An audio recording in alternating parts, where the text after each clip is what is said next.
எல்லாருமே அவ எங்கேயோ போயிட்டு நினைக்கிறாங்க. இனிமே அந்த பவித்ராவை உன் வீட்டில் உள்ளவங்க யாருமே பெருசா தேட மாட்டாங்கடா. அதனால நீ நிம்மதியா கல்யாணத்துக்கு ரெடியாகு. சரிடா, உண்மையாவே நீ எனக்கு ஃப்ரெண்டா கிடைச்சதுக்கு நான் கொடுத்து வச்சிருக்கணும் மச்சான். நான் சந்தோஷமா இருக்கணும்னு எனக்காக இவ்ளோ பெரிய ரிஸ்க் எடுத்திருக்கல. டேய், என் நண்பனுக்காக இது கூட பண்ணலனா எப்படிரா? நீ நினைச்ச மாதிரி ஸ்வேதா கூட உனக்கு கல்யாணம் நடக்கணும். அது போதும் எனக்கு. உன்னை என் வாழ்க்கையில மறக்கவே மாட்டேன்டா. சரிடா. ஏய் சிவா சிவா, அப்புறம் டேய், அவ கண்ணு முழிக்கிற மாதிரி இருக்கு. நீ போன வை, நான் அப்புறம் கூப்பிடுறேன். சரிடா சரிடா சரி.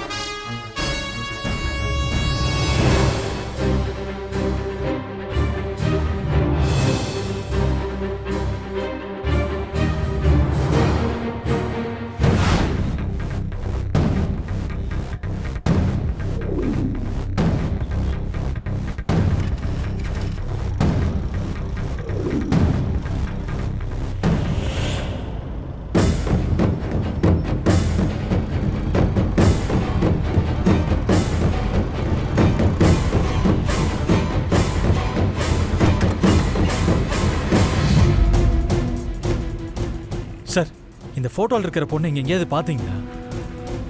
இந்த பொண்ணா? இல்ல, பார்க்கலங்க. பார்க்கல. இல்லையா?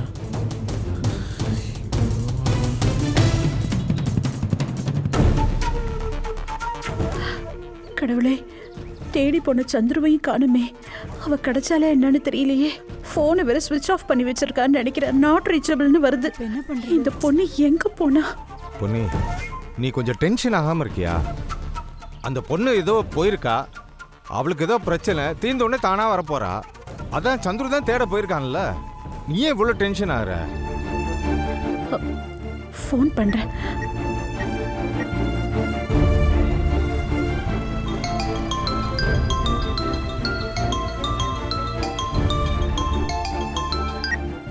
ஹலோ, என்னடா ஆச்சு? பவித்ரா பத்தி ஏதாவது தெரிஞ்சதா? கிடைச்சாலா? இல்லம்மா, அவங்க அம்மாட்டி கேட்டுட்டேன், கோயிலையும் தேடி பார்த்துட்டேன், எங்கேயுமே அவங்கள காணோம். எங்கேயும் இல்லையா? என்னடா சொல்ற? எங்க தான் போயிருப்பா அவ? தெரியலம்மா, இப்ப வேற எந்த இடத்துல போய் தேடுறதுன்னு தெரியல. ஐயோ கடவுளே. டேய், இப்ப என்னடா பண்றது? எனக்கு ஒண்ணுமே புரிய மாட்டேங்குது. கடவுளே, என்ன இது இப்படி மறுபடியும் சோதிக்கிற? என்ன பண்றதுன்னு தெரியலையே. அவ ஏன் பொறுப்புல இருந்தவதான், நான் தான் தவற விட்டுட்டேன். நான் கொஞ்சம் கவனமா இருந்திருக்கலாம். அந்த பொண்ணு திரும்பவும் எங்க போனான்னு தெரியலையே. அம்மா, நீ ஒன்றும் பயப்படாதம்மா. நீ போனை வை, நான் நம்ம ஏரியாவை இன்னொரு தடவை ஃபுல்லா செக் பண்ணிட்டு நான் உனக்கு கால் பண்றேன். சரி. சரிம்மா. பொன்னி, அண்ணா.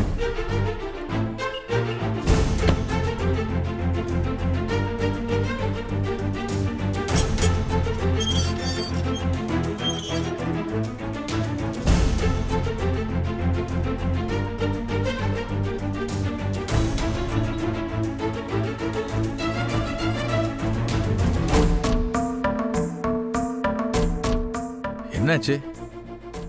எல்லாம் பரபரப்பான்னு இருக்கீங்க. அது பவித்ராவை காணோம். நீ வேற பொண்ணே, அவ வழக்கம் போல எங்கேயாவது கோயில் குளம்னு போயிருப்பா. இது ஒரு பெரிய விஷயமா?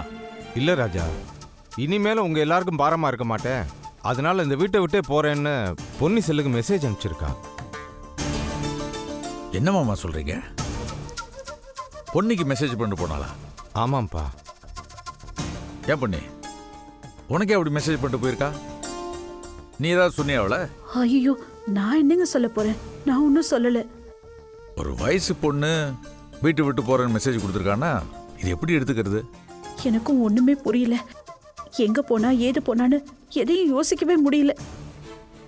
பவுனு, நீ அந்த பொண்ணை கவனிச்சியா? அவ ஏதாவது வித்தியாசமா இருந்தாளா? நீ ஏதாவது கேட்டியா? பதில் சொன்னாளா? இல்லைண்ண, எப்பவும் போலதான் இருந்தா. என்கிட்ட எதுவுமே சொல்லலையே. பொண்ணே, உன் ஃபோனை கொடு.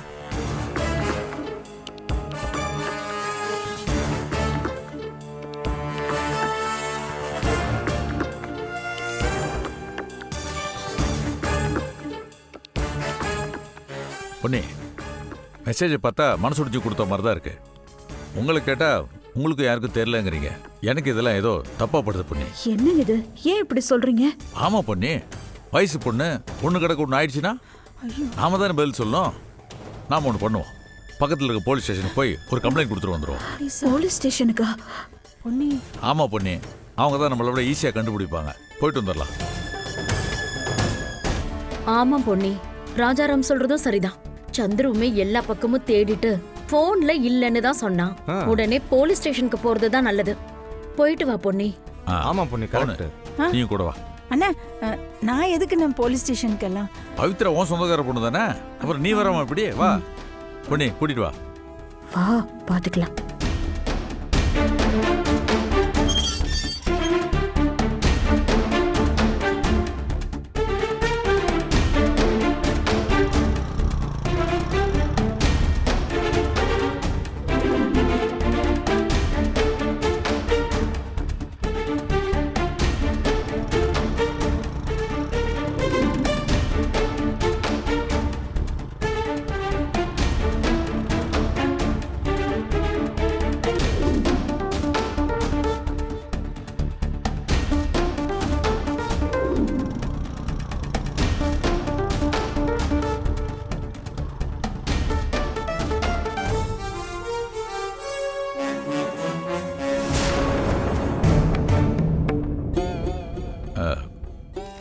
சார், என்ன? ஒரு பொண்ணை காணோம். ஓ, பேசுறேன். யோ, என்னையா சார் மிஸ்ஸிங் கேஸா சார்? இங்க அனுப்பிவிடு. சரிங்க சார். நான் அப்புறம் சார் பேசுறேன். உட்காருங்க சார், உட்காருங்கம்மா.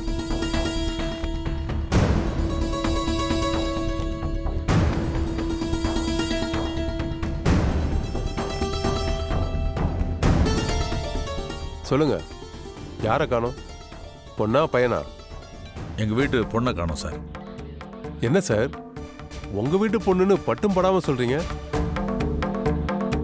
உங்க வீட்டு பொண்ணுனா உங்க பொண்ணா, இல்ல இவங்க பொண்ணா, இல்ல உங்க வீட்டுல வேலை பார்க்குற பொண்ணா? தெளிவா சொன்னதானே தெரியும். இங்க நிக்கிறாங்கல்ல சார் பவுனு, அவங்களோட சொந்தக்கார பொண்ணு சார். அப்போ உங்க சொந்த பொண்ணு இல்லையா?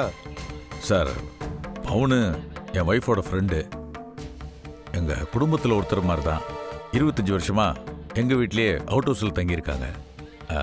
அந்த பொண்ணு ஆஃபீஸுக்கு போகிறது கிட்டன்றதுனால இவங்க வீட்டில் தான் தங்கியிருக்காங்க.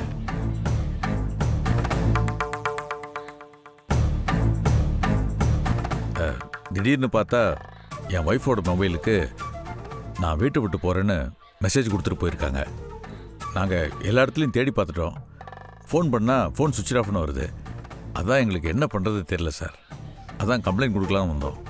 என்ன சார், இவங்களுக்கு சொந்தம்னு சொல்றீங்க, அப்புறம் எதுக்கு உங்க ஒய்ஃபுக்கு மெசேஜ் அனுப்புனாங்க?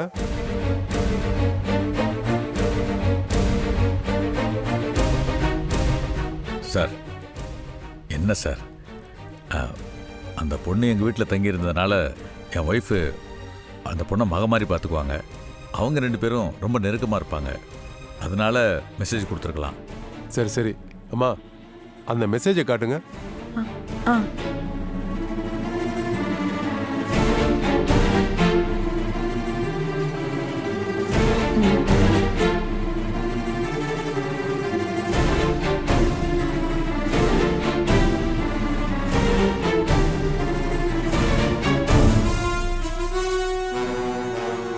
ஏம்மா, அந்த பொண்ணு எந்த ஆபீஸ்ல வேலை பார்க்குது?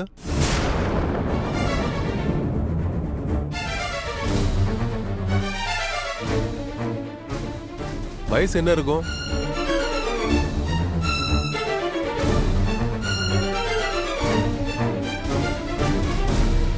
சொந்த ஊர் எது? அம்மா அப்பாலாம் எங்க இருக்காங்க?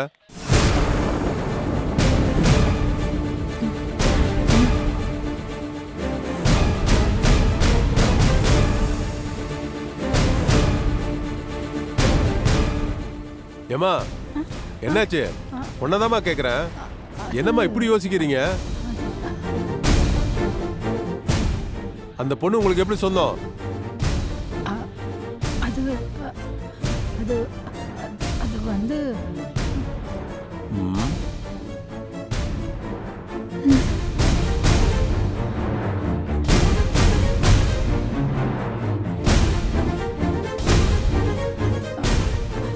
அது அவனு கேட்குறாருல சொல்லு. அண்ணா அது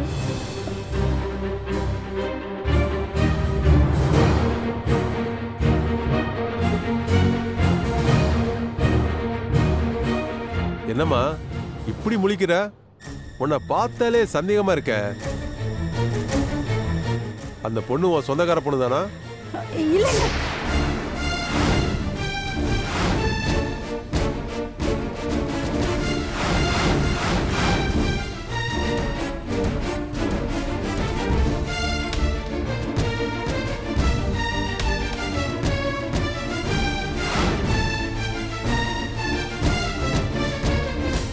என்ன பண்ணி பவித்ரா பவுனோட சொந்தக்கார பொண்ணுன்னு சொன்ன?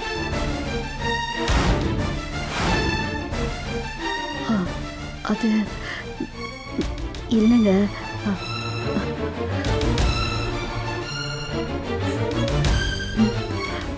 அது என்ன பொண்ணு ரெண்டு பேரும் மாறி மாறி முழிக்கிறீங்க? என்ன நடக்குதுங்க? பவித்ரா பவுனோட சொந்தக்கார பொண்ணு இல்லைன்னா வேற யாரு? கேட்கறேன் இல்ல, வேற யாரு?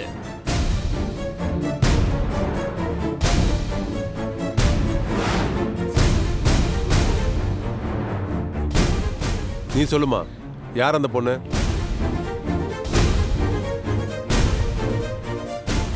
ஏமா இப்ப சொல்ல போறியா இல்லையா?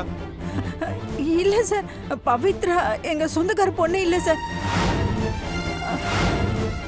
அவ சந்துருவோட ஃப்ரெண்டு சார். பொண்ணு சொன்னாங்கிறதுக்காக தான் என் வீட்டில் நான் தங்க வச்சிருந்தேன் சார். அவ்வளோதான் சார். அதான் சார் எனக்கு தெரியும்.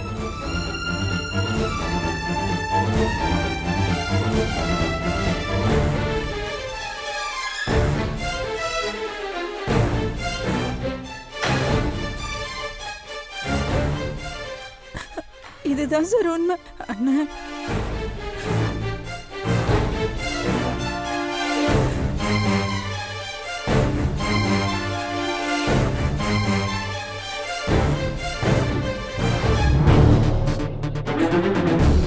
என்னம்மா அந்த அம்மா சொல்றதெல்லாம் உண்மையா?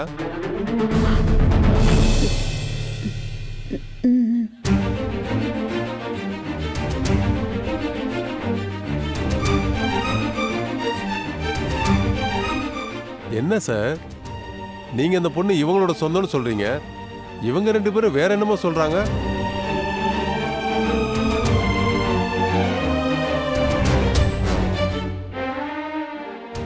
என்ன பொண்ணு இதெல்லாம்? ஏன் பதில் பேச மாட்டேங்கிற?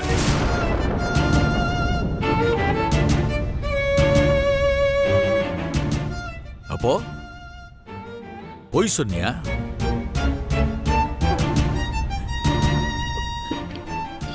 இல்லைங்க. எல்லாருமா சேர்ந்து என்னை ஏமாத்திருக்கீங்கல்ல? என்னங்க அண்ணா, ஏன் என்ன ஏமாத்துறீங்க? என்னங்க என்ன பார்த்தா முட்டாள் மாதிரி தெரியுதா உங்களுக்கு? அது கேட்கறேன்ல, சொல்லு. என்னங்க இது? சார், உங்க பஞ்சாயத்தெல்லாம் வீட்டில் போய் வச்சுக்கோங்க.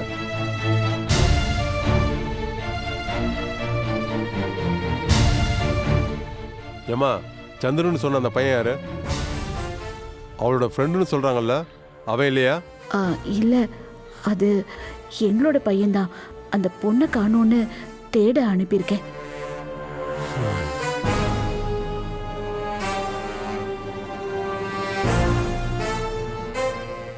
என்னம்மா, காதல் விவகாரமா? அந்த பையனுக்கு அந்த பொண்ணுக்கு ஏதாவது சண்டையா? இல்ல சார், அப்படியெல்லாம் ஒன்றும் இல்லை. அந்த பொண்ணும் என் பையனும் ஃப்ரெண்ட்ஸு தான், வேற எதுவும் இல்லை. ஏம்மா, அவன் ஃப்ரெண்டா லவரான்னு அவனை விசாரிச்சாதான் தெரியும். முதல்ல அவனை இங்க வர சொல்லுங்க சார். அந்த பையனை தான் விசாரிக்கணும். சார், பவித்ரா காணா போனது உண்மைதான். தயவு செஞ்சு அதை கண்டுபிடிச்சு கொடுங்க. என் பையனெல்லாம் இதில் இழுக்காதீங்க சார். இங்க பாருங்க சார், நாங்க இப்படி 4 ஆங்கிள் தான் விசாரிப்போம். அப்படி விசாரிச்சதால தானே அந்த பொண்ணு இந்த அம்மாவுக்கே சொந்தம் இல்லைன்னு உங்களுக்கே தெரியாத உண்மை வெளியில வந்திருக்கு.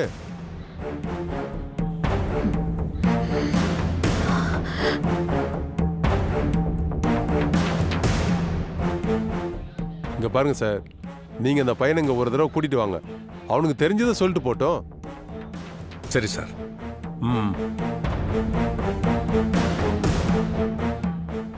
அப்புறம் இது மிஸ்ஸிங் கேஸோ கடத்தினதோ இல்லை.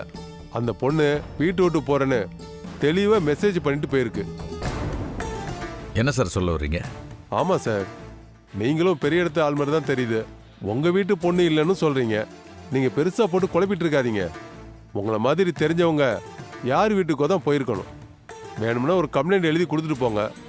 நாங்க எதுவும் தகவல் கிடைச்சா சொல்றோம். சரி சார். இந்தாங்கம்மா. கேட்டையா ஐயா, சாருக்கிட்ட அந்த பொண்ணு பேரு, அங்க அடையாளம், டீட்டெயில்ஸ்லாம் எழுதி வைங்க. சரிங்கய்யா. போங்க சார், போங்கம்மா.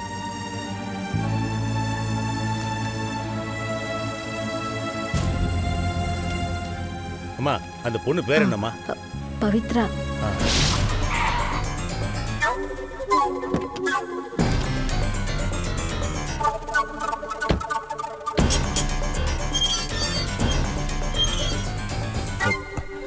மாப்பிள்ளை என்னாச்சு?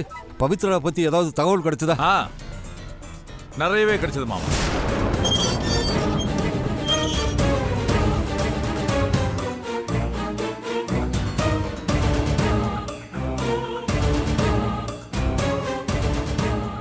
என்ன ஆச்சு?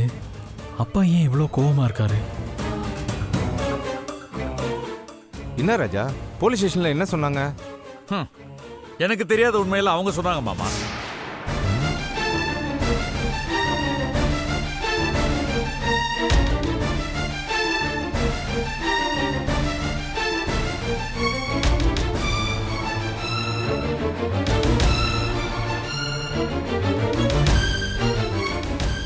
அம்மா, என்ன ஆச்சு?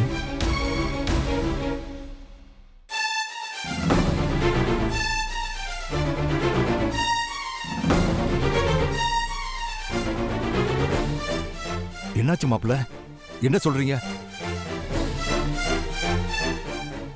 இல்ல அதுப்பா நான் பேசாத பேசாத. நீ என்கிட்ட எதையுமே மறைச்சதில்ல நான் நினைச்சிட்டு இருக்கேன். ஆனா நீ பவித்ரா விஷயத்தை என்கிட்ட இருந்து மறைச்சிட்ட இல்ல? போலீஸ் ஸ்டேஷன்ல இன்ஸ்பெக்டர் கேக்குறாரு, என்ன சார் உங்க வீட்டில் நடக்கிற விஷயம் உங்களுக்கு தெரியாதான்னு. எனக்கு எவ்வளவு அவமானமா இருக்கு தெரியுமா?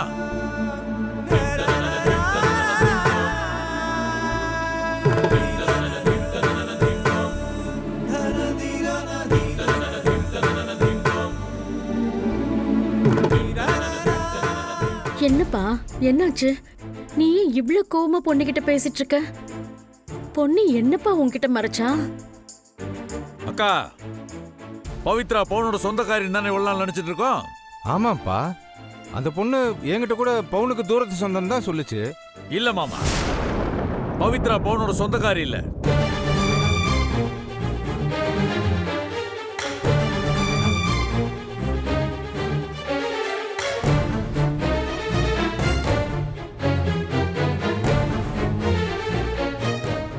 சந்துருவோட ஃப்ரெண்டா பொன்னி சொல்லிதான் பவித்ரா இங்க தங்க வச்சு பவுன் நம்மகிட்ட போய் சொல்லியிருக்கா.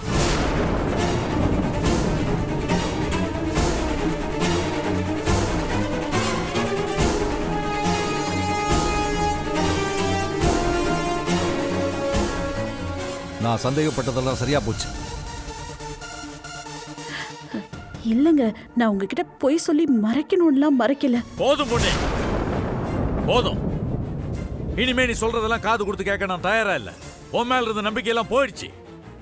உன் வார்த்தை மேல இருந்த நம்பிக்கை, நீ எதையும் என்கிட்ட மறைக்க மாட்டேன்ற நம்பிக்கை, உனக்கு பொய் சொல்ல வராதுன்ற நம்பிக்கை எல்லாமே போச்சு.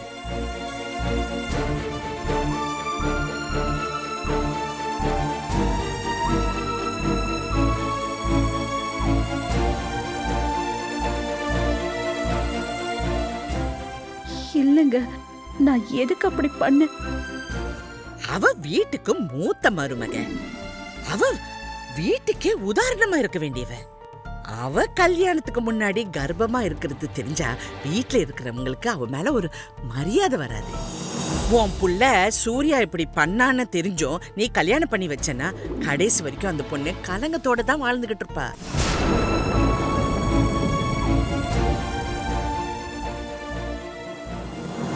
அப்பா சாரிப்பா, நீங்கள் அம்மா மேலே கோவப்படாதீங்கப்பா. பவித்ரா என் ஃப்ரெண்டு தான்ப்பா. நான் ஏன் அந்த உண்மையை உங்ககிட்ட மறைச்சேன்னா, பவித்ரா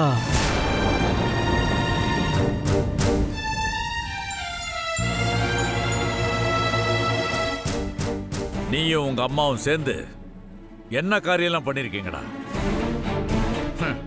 உங்க அம்மா பிள்ளைன்னு அவ பின்னாலே சுத்திட்டு இருந்த. சரி, அதுக்காக என்ன மதிக்கலாம் கூட பரவாயில்ல, என்ன அவமானப்படுத்தாம இருந்திருக்கலாம்ல. ஐயோ அப்பா, ஏன்ப்பா இந்த மாதிரிலாம் பேசுறீங்க? பேசாத, எதுவும் பேசாத. சூர்யாவோட கல்யாணத்துக்கு இன்னும் ஒரு நாள் தான் இருக்கு. அதுக்குள்ள என் மனசை நோகடிச்சிட்டீங்களே, என் முகத்துல கரிய பூசிட்டீங்களே. இங்க பாருங்க, உங்க 2 பேருக்குமே சொல்றேன், இந்த விஷயத்தினால இந்த கல்யாணத்துல ஏதாவது பிரச்சனை வந்துச்சு, நான் மனுஷனாவே இருக்க மாட்டேன் சொல்லிட்டேன்.